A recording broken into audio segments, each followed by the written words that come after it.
তো গাইস কি অবস্থা তোমাদের? আশা করি তোমরা অনেক অনেক অনেক অনেক ভালো আছো। আমি অনেক অনেক অনেক অনেক ভালো আছি। আজকে একটা ওলের ভর্তা নিয়ে চলে আসছি। দেখো, প্রথমে সর্ষেটা সুন্দর মতো আমি হচ্ছে যে ভেজে নিচ্ছি, তারপরে এখানে গুঁড়ো করে নিচ্ছি লবণ দিয়ে। ওটা শসা না, এটা হচ্ছে সর্ষে। তো সর্ষে দিয়ে ওল ভর্তা করলে কিন্তু ভীষণ মজা। ছোটোবেলায় আমার মা এইভাবে ওল ভর্তা করতো পাটায়, তো আমি পাটায় করছি না, বাটনায় করছি। তারপরে শুকনো লঙ্কা দিয়ে দিলাম, তারপরে সুন্দর মতো ভেঙে নিব।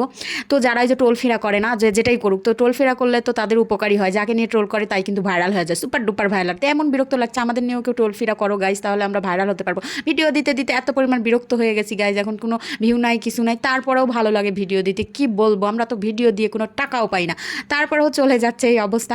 তো এই দেখো সুন্দর মতো, এই দেখো আমি করে নিলাম, ভেঙে নিলাম, তারপরে দিয়ে দিব ওল, না সরি, তারপরে দিয়ে দিব এই যে পেঁয়াজ, একটুখানি পেঁয়াজটা ভেজে নিয়েছি।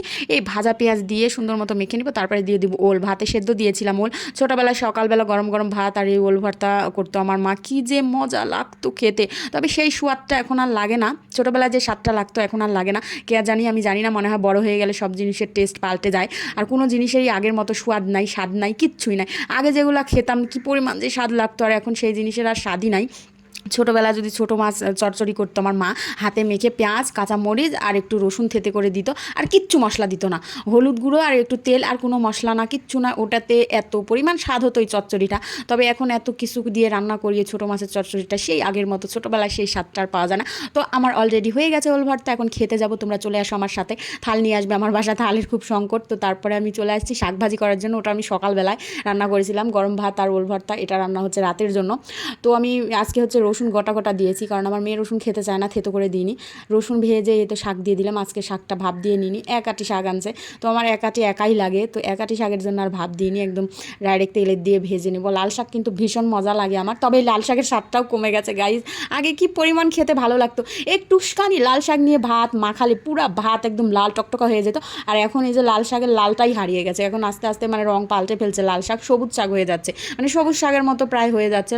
টকটকা যে কালার, সেই কালারটাও আর লাল শাকের নাই। তো যাই হোক, আমার কিন্তু ভাজিটা হয়ে গেছে, দেখো কত সুন্দর হয়েছে। তারপর আমি একটু ডালের বড়া করে নিচ্ছি, ডাল, তারপরে পেঁয়াজ, তারপরে এখানে দিয়েছিলাম কলার মোচা, অনেক কিছু দিয়ে একদম মিক্স করে সুন্দর মতো একটা বড়া করে নিচ্ছিলাম। এটা খেতে ভীষণ মজা হয়, কারণ শুধু শুধু ডালের বড়া খেতে আমার অতটা ভালো লাগে না। এটাও সুন্দর মতো উল্টে পাল্টে ভেজে নিচ্ছি, এটা দিয়ে গরম গরম ভাত খেতে সেই মজা। তো এই মজা আর সেই মজা, আগের মজা নাই। তো যাই হোক, এই তো আমার ভাজা হয়ে গেছে। আজকে আমি রান্নাবান্না করে একদম বসে যাব খেতে, কারণ প্রচুর ক্ষুধা লাগছে। ক্ষুধা পেটে নিয়ে আমি রান্নাবান্না শুরু করে দিয়েছি, যে রান্না হবে তারপরে আমি খাওয়া শুরু করে দিব। তবে আমার বড়া ভাজতে লেগে প্রতিদিনই একই কেস, মানে পুড়ে যায়। আজকে ওই জন্য যেগুলো আগে হয়ে গেছে তুলে নিচ্ছি, যেন না পুড়ে গেলে আবার খেতে ভালো লাগে না। তো এই যে যেগুলো হয়ে যাচ্ছে সেগুলো একটা একটা করে উঠায় নিচ্ছি, আর যেগুলো হয়নি সেগুলো আবার সুন্দর মতো উল্টে পাল্টে ভেজে নিচ্ছি।